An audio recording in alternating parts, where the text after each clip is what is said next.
Okay, it's time for another Story Fund update. Thanks everybody for joining. We have an exciting episode. We're going to be taking an in-depth look at a company called Domo. Domo is a very small tech company worth under $2 billion that IPO'd in 2018. And I think it's an intriguing investment. Now, I don't have Domo in my portfolio currently, so I've not initiated a position, but we're just doing some research here and looking outside of my current holdings to see if there's any good opportunities. So we'll take a look at Domo. But first of all, I want to take a look at my current holdings and take a look at how the Story Fund is actually doing. So let's look at the performance. Here's a spreadsheet where I track the S&P 500 against the Story Fund. The Story Fund is this line right here in blue, and the S&P 500 is the red one. So I've tracked every single purchase, every single price at the purchase, and this is the difference. Right now, the Story Fund has returned 15.81%, and the S&P 500 over the same time period with the same purchase price and everything like that has returned 5.95%. So right now, the Story Fund has really pulled ahead of the general market, but things can change. This has been a result of a couple companies. Peloton is one of them that's really pushed the Story Fund upwards. So we'll see what happens over the long term. And I will give the caveat I give every time. This is very short term right here that we're looking at. This is 3 months. I would consider 1 year to be short term. If you're looking at these companies and you're trying to figure out the story of them, this isn't a 1 year thing. It's not a 3 month thing. We're looking at the next 5 years. That's when I could see an actual story of these companies play out. My actual thesis on them get the results that they see. So I think that this is a very long-term portfolio. I'm investing in these companies because I think that they'll continue to have substantial subscriber growth. They'll be able to continue to grow their businesses and revenues over time. Tracking on the graphs like this, it's interesting to look at, but don't get too caught up in the everyday performance. Right now, it's in the lead. That's great, but I wouldn't really be concerned if it was following SPY or if it was even a little bit below SPY. So either way, the story needs to play out over a long period of time. Now, if we look at the companies themselves, most of them are doing really well. Most of them are performing well. Some of them are kind of flat. Disney has remained kind of flat. Google has remained flat. It has a lot of concerns with government right now. We have Amazon going up a little bit. But most of these companies are doing quite well. New York Times is a new holding. This one really hasn't had enough time to play out yet. But overall, you can see most of the holdings are in the green. They're moving in the right direction. One of them, though, is a complete standout, and that is Peloton. I'm up $1,100 on Peloton. I'm bouncing between 100% gains. I actually just purchased $200 more of Peloton this morning. I did an individual buy on it because when I look at companies that I see as winners, most of the time I don't really like to take profits. For these type of companies, I do not like to take profits. I like to double down more on them because I see my investment thesis kind of playing out with it. I see people trying to pile money into it once they realize the opportunity here. And I think Peloton remains to be an enormous opportunity. It has all the same characteristics that you look for in highly scalable subscription revenue companies. So we've seen this play out with Netflix. Netflix has incredible revenues right now. It has a lot of retention. We can see that same type of thing play out with Spotify. We can see it play out, hopefully, with Peloton. So the business model has already been seen by these other companies. If Peloton can manage that, the reward would be so outsized. It'd be such an enormous reward that I think putting a couple $1,000s in it or a small stake in it compared to the rest of your portfolio, I think it's a risk worth taking. There's some downside, but the upside with it could be enormous. Peloton stock has continued to go crazy. If we look at just the 1 year here, in fact, I can go to year to date here and take a look at this. Just in the past couple months, it's gone up over 100%. That's when I invested in it. At the time that I invested in it, it was worth $17 billion. Right now, it's worth $37 billion. There's two ways of looking at this. There's people that are going to look at the PE ratio and say, man, people are paying this much money for this company, and they're paying crazy amounts. This just shows that the market doesn't know what it's doing. And then there's people that are going to look at this and say, this is my investment thesis playing out. The companies that have this level of scalability, this level of retention with the subscription revenue they're gaining, and they have this new category that's in a growing market, this is a good opportunity. That's the category that I'm in. I think that Peloton remains a good opportunity with more upside than downside. There's a couple of things I'm looking at. First of all, I think connected exercise equipment is here to stay. I do not think that's a fad.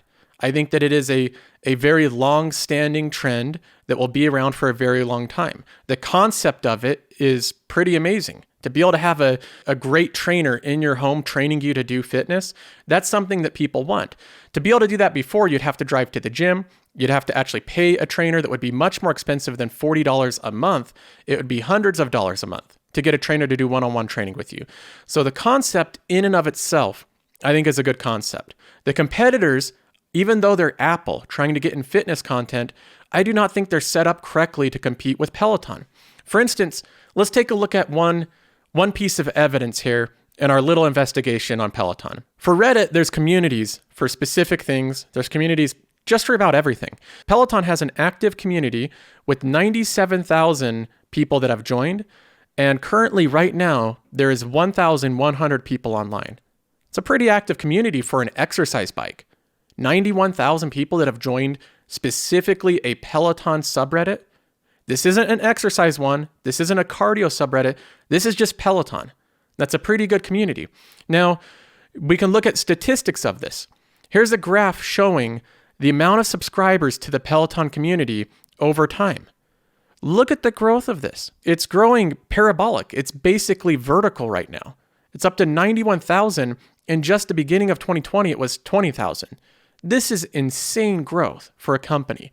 So the stock price growing and doubling is matching the amount of people that are interested in this device. It's not out of correlation with the growth of the company. This isn't a stock that's going up with nothing changing in the company. The company's having an insane amount of interest. Compare this to another competitor, another exercise bike. Let's go to the Nordic Track subreddit. It has 1,200 members and 43 people online. There's no community here. 1,200 people and 40 online. This is a small community where every post gets sometimes 0 comments. There's no community with Nordic Track. If you look at Proform, I tried to look for a subreddit for Proform, doesn't even exist. Nobody's even created it because nobody cares. Peloton is a place that people want to be when they're talking about exciting exercise equipment. Look at the engagement here. You have posts with hundreds of responses just posted a few hours ago. So I like seeing this interest online.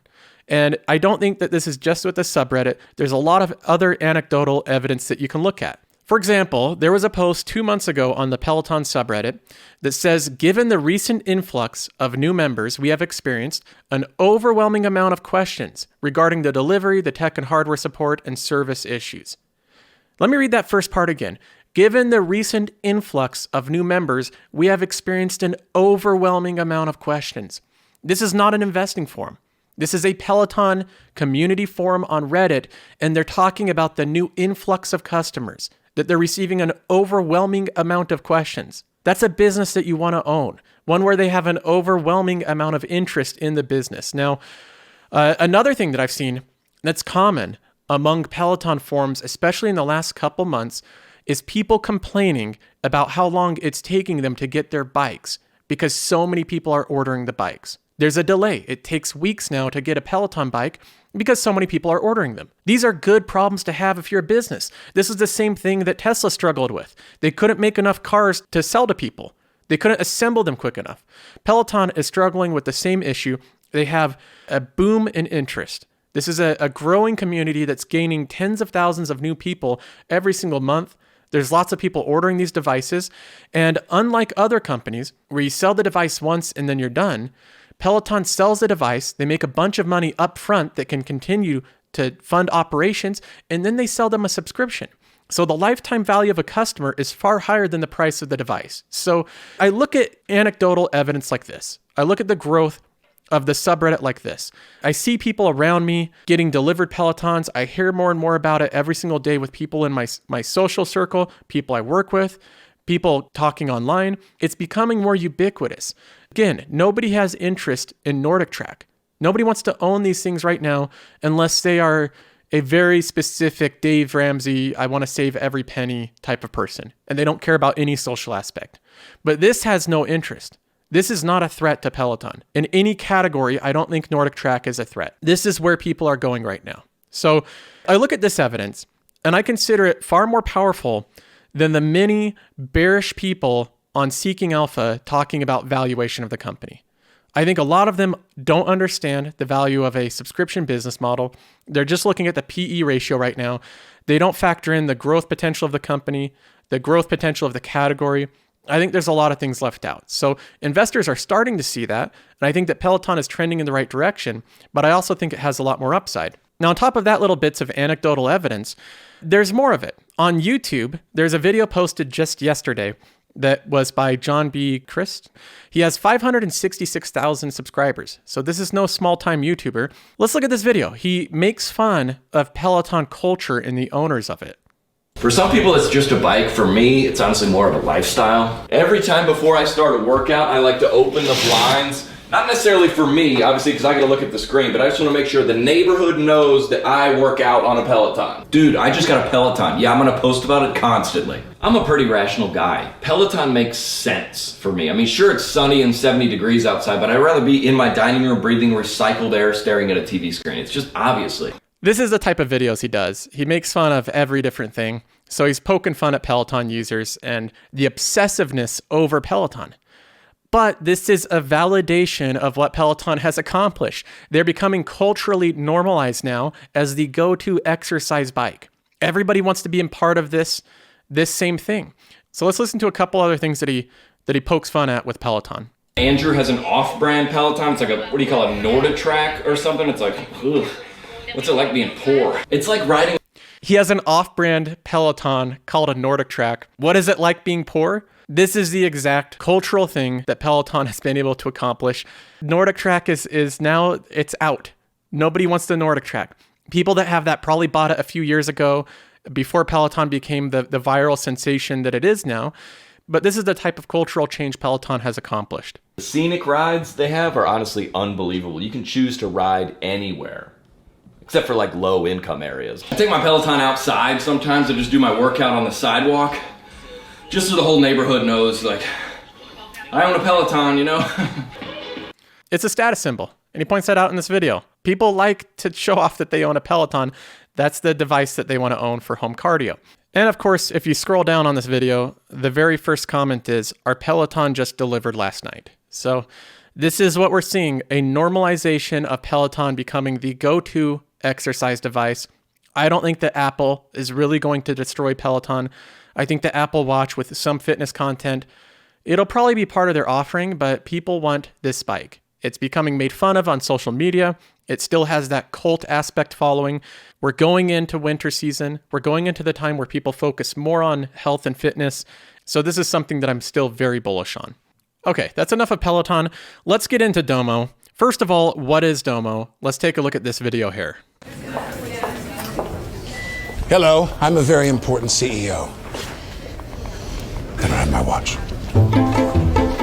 The thing I hate about business as well, everything, meetings, people, decisions. The bigger my company gets, the more of a pain it becomes. More meetings, more people, more decisions. I'm not staying. How the hey does a mere mortal, let alone one who is truly exceptional, keep track of it all? Every morning I get spreadsheets and I pretend to look at them, but they are so boring. And every afternoon I meet with people who are just as boring, taking credit for the people who are working for them. Disgusting. Why can I get on Facebook and find out what my neighbor had for lunch, but I have no idea where my head of marketing is spending her $1 trillion budget? How did we get here? How did the business of business become so dysfunctional? Why does it suck? Can I say that word? By all means. Why does it suck so bad? Such a disappointment. This is a video that Domo produced to try to explain and illustrate this issue that businesses have and how Domo tries to solve it. Now, the next person you're going to hear from is the founder of the company, who is Josh James, who it's a founder-led company to this day. And Josh James has been successful in also running a separate company that he sold for $1.8 billion, one that he started. So he has some experience doing this. Business has always been dysfunctional. Can't do it. Not possible. Just wait. You're only as good as your data. And if your data is expired, by expired I mean old, rancid data, then you got a real problem. I actually first noticed this when I was just a kid trying to figure out how much my baseball cards were worth. I'll trade you Wade Boggs rookie card for your Ozzie Smith. The wizard, this card's gotta be worth something. The information is scarce somewhere. Dang it! Come on! Seriously? Wait, your card's only worth 25 cents? This list is a month old! There's gotta be a better way to do this. All I wanted was real-time data. Always a In college, I found out waiting for your data, that's just the way things were done. And another thing you need to know about the corporate world, you only get your data once per quarter. And this is set up perfectly because you only need your data once per quarter. We have quarterly business reviews, quarterly bonuses. It's all quarterly. Wouldn't it make more sense to get your data in real time so then you can make decisions and compete in real time? You kids are such idealists. Not possible. Just not possible. Couldn't you just use a simple Perl script, maybe aggregating that data into a flat file infrastructure, which could really then morph into a cloud system that would be multi-tenant in architecture that you could like place in the cloud to get all this data in real time? Shut up, John. And then there was that lesson Omniture CFO Mike Herring and I learned. We brought in a consultant who supposedly knew everything. Yeah, he didn't know anything. Josh, Mike, I'm very glad you called me here. I can help you make Omniture really big. And this is going to save it big. There's 2 rules you need to know. Number 1, spreadsheets. Spreadsheets are everything. Lots of them. They have all the information. These are so important to me, I carry extra ones with me. 2, meetings. Lots of meetings. Talk about the spreadsheets. Data and knowledge is power. But power is no good if you give the knowledge to other people. You have to keep it to yourself. Do not give people information. Keep it to yourself. You get it? I don't think you get it. I don't think you get it. He just didn't make any sense. What he was saying, it was bizarre. The more the better. And then we went public, and I started to realize after that, I'm never going to get what I want, when I want, how I want. I used to be first in line. Now with all this public company machinery, processes, and priorities, I feel like I was last in line. This is one of the most important aspects of Domo, is that their data, since they act as a data store, is real time. So anytime you check it, it's the actual data right when you check it. So you wanted today's sales numbers? Sorry, that's not gonna happen. But don't worry about it. I got this. You want return on ad spend by events and online ads? Oh, you're serious? I can maybe get you last year's cost per lead. It might take about a month though. Head count, like total head count. If you want just domestic, I can get you that by Wednesday. But if you want it all, that's probably like 2 weeks out, okay? It never made any sense to me. It's really frustrating. Something needed to change, and we had to do something about it. Domo. Yeah, I've seen them on my LinkedIn feed, where they were supposedly in stealth mode. Do people still do that, by the way? Domo is a difficult company to understand because it's in business intelligence, which in and of itself is kind of difficult to grasp. And there's a lot of competitors in BI, a ton of companies in that space, but they don't all act the same. They don't all do the same. And Domo is a very unique one in that space. Here's an illustration of how Domo works with a lemonade stand. How's it going? Good. It's actually pretty good, kid. Thanks. You know, I could probably help you with your operations here. Thanks, but we're doing fine. Oh yeah, how's your DSOs? This is a cash operation. That'd be 0. No cash, no lemonade. I guess you kind of got me on that one. That's a gimme. What about your COGS? $12.82. Wow. How's your labor costs back there trending? They're my sisters. They work for free. Hey, you're drinking the profits. Yeah, everyone's got their issues. How are you tracking towards your daily sales targets? 52% against goal. Listen, I got business to do. Next. What about your CAC? 6 cents per. Your ARPU? $4.50. Your average K factor? Listen, although it's kind of random to try to apply a K factor to this business, that'd be 1.4. We got Domo. You just got served. Next. Of course. In a nutshell, that's what Domo is. It has connectors that connect with every possible data source. It brings in all that data and aggregates it into a data store. And then after aggregating it, Domo illustrates it in very pretty views with lots of different illustrations and graphs that you can dig down to in different ways and different levels, all in real time. Now, Domo, at least in my mind, is the clear leader in business intelligence. Not the leader by the size of the company, but by the technology itself. I think it's the best out there. They have the most connections. They have the most customizable data. I think they have the best platform that allows for communications on it. You can dig down into the different visualizations. It looks fantastic on mobile devices as well as desktop. It's super responsive. Domo overall is a fantastic platform. That's one of the good things about this company. I typically like investing in companies that are the best at what they do. I invest partly in Peloton because I think it's the best at what it does. The same thing with Apple. I have that as a big holding because I think they're the best at what they do. So I don't really like companies as much that are second or third best in their product category. And I think that Domo is number one in its product category. So why, despite being such a good platform, has the stock been such a roller coaster ride? Going down way below its IPO levels. Now it's slightly above it. We're up 50% from its IPO in 2018. Why has this been so crazy? The financials. The financials are the big concern here. Here's an article from Steve Auger of Seeking Alpha. He says, same old story, Domo is still burning too much cash. This is the issue that Domo has. They were given a lot of investments, a lot of cash, and they are burning through it rapidly.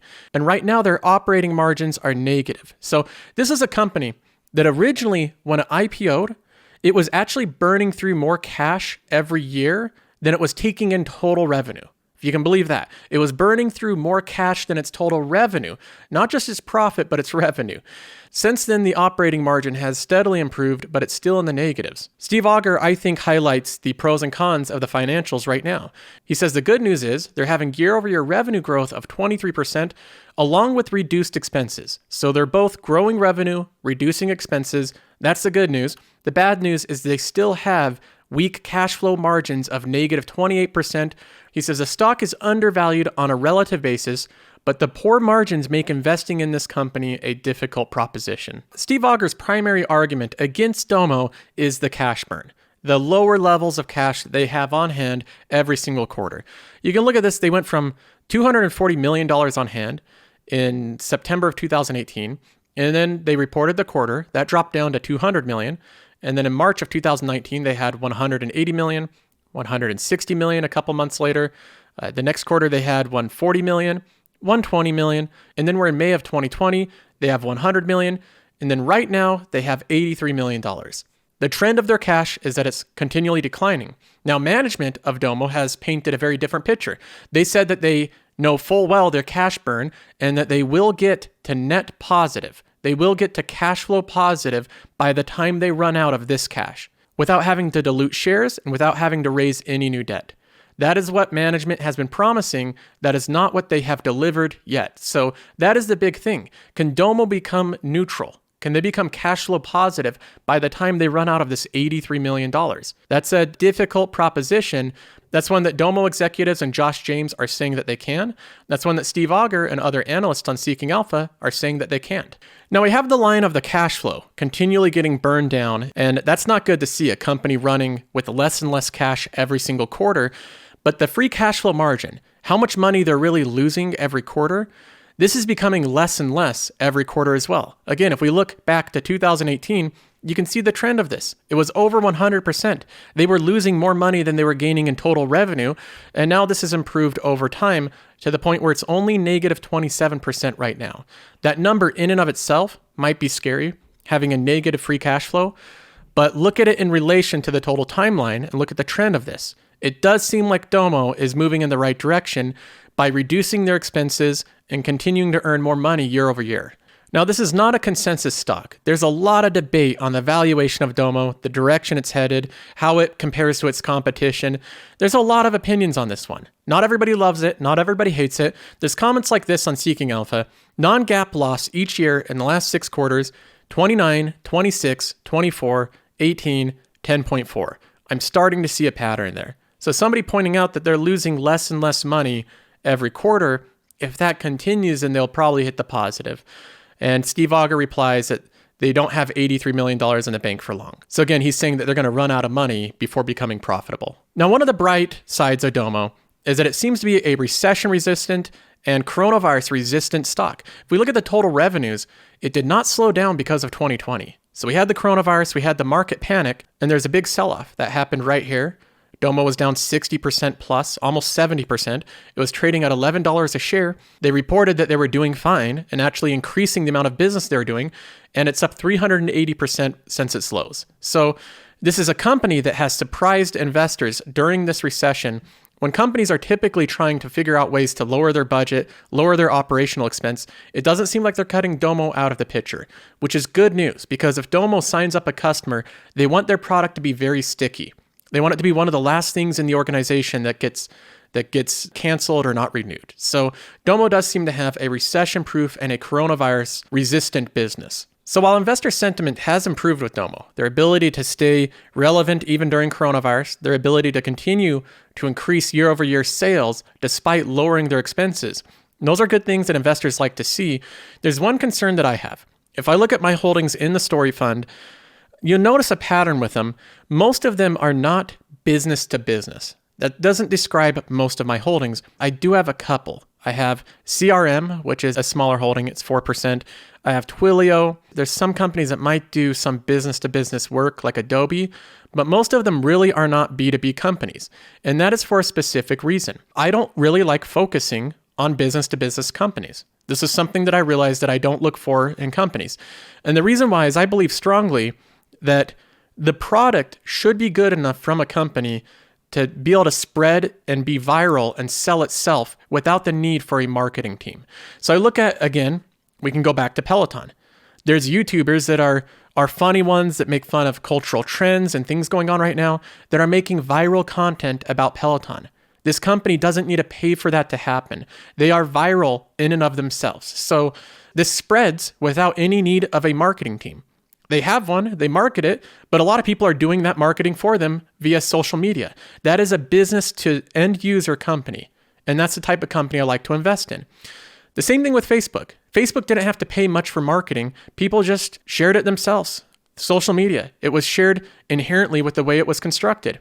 Disney is benefiting from an incredible marketing effort from Disney. So Disney Plus is benefiting from that. The growth of that service has been in part because of their incredible advertisement, but inherent with streaming services are the ability for the end user to become the marketer themselves. With Disney Plus, once The Mandalorian Season 2 comes out, there will be more buzz online and people will talk about it and it will spread itself. Disney does not have to pay for all of that marketing. Their end users, their consumers are going to become salesmen in and of themselves. The same thing happens with all these companies. Netflix really doesn't have to pay for marketing. They do, but it just is viral and it spreads themselves. Same with Amazon. Word of mouth is what made Amazon really great. Spotify, same thing. People use it. They love it. They share music. They try to make it so you can't import from Spotify to other services. So if you want to view somebody's playlist, you have to sign up with Spotify. A lot of these companies like Square that even target small businesses, they don't really learn about it by a sales team. They don't learn about it by Square representatives going and meeting with them, taking them out to lunch, going in the corporate office and showing them demos. They just hear about other businesses that use it and they say Square is the best one to use, and so on and so forth. I can say the same thing about PayPal, Adobe products for editing. Shopify was very much a viral thing. New York Times is something that gets spread by people online all the time. All these companies are things that people spread because they're end users. This is something that I think is important with businesses when you're looking for them to scale without the need of a marketing team. Domo is pretty reliant on their sales team. They need people that are sales representatives of Domo to go out and meet with these other companies, and then it goes through a corporate sales funnel. And that is not an aspect of a business that I like. Even though they have a lot of great names, Traeger is just a new company they signed up, which makes the smokers. It's great that they're getting these businesses, but I assume that they're doing it by first having somebody that knows a lot about it and they might refer to Domo, and then Domo has to send out their marketing team, their sales guys to be able to close this deal. So this is one aspect of the business I don't really love. I don't like businesses that are highly dependent on sales guys and marketing teams to go out and try to sell the product. I'd rather invest in a company that just develops a cult following for their product. Apple developed a cult following for their product. Same thing with Tesla. They're known for not running ads. I've never seen a Tesla ad pop up on Google as a banner ad. I've never seen one on TV, but I hear about Tesla constantly because of the cult following. So, it's a different aspect to look at. That's one that I look at with these companies, so I would factor that into the investment on Domo. So overall, I hope this gives you a little insight into a different company, something to consider. It's a company that's growing revenues, reducing costs, It survived the pandemic, it survived coronavirus, and it outdid the investors' expectations during this time period. It's a company that has a lower amount of cash every single quarter. The big question is, will they run out of cash by the time they become net positive? So we're going to see that play out with Domo. Right now, it's not trading at, I think, an extreme deal. It's up a little bit from where it was just previously. So I don't think you'd be buying it at a steal right now. But the company, relatively speaking to other companies in its sphere, it's relatively cheap. It's selling for $1.18 billion. And this is a company that does have a very good product. I think it's best in the industry, but it serves a different purpose than a lot of other business intelligence products. So I hope that gives you guys an inside look at it. I don't plan on adding Domo right now into the Story Fund, but it is definitely one on my watch list. Anyway, I hope you guys enjoyed this Story Fund update. I had fun looking into this company. I want to know your thoughts on it. So let's discuss this company and see what you guys think. Either leave a comment below this video or just tag me on the Discord and we can look into it further. So I hope you all have a good day and I'll talk to you soon.